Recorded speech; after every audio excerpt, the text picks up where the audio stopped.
ملک میں امریکی ڈالر کے مقابلے میں روپے کی قدر میں بحالی دیکھی گئی، جبکہ پاکستان سٹاک مارکیٹ میں اتار چڑھاؤ کے بعد دوبارہ تیزی ریکارڈ کی گئی۔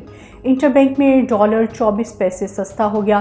اسٹیٹ بینک آف پاکستان کی سماجی رابطے کی ویب سائٹ ٹویٹر پر جاری کردہ اعداد و شمار کے مطابق رواں ہفتے کے دوسرے کاروباری روز کے دوران انٹر بینک میں روپے کے مقابلے میں امریکی ڈالر کی قیمت میں 24 پیسے کی کمی ریکارڈ کی گئی۔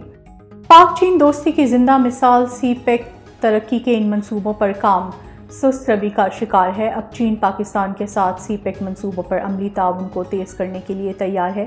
چینی وزارت خارجہ کا ترجمان نے اپنی بریفنگ میں بتایا کہ وزیر اعظم شہباز شریف کے دورہ چین میں 4 نئی راہداریوں، ڈیجیٹل، صنعتی، سبز اور صحت کے شعبوں میں تیزی سے کام کرنے پر اتفاق کیا گیا ہے۔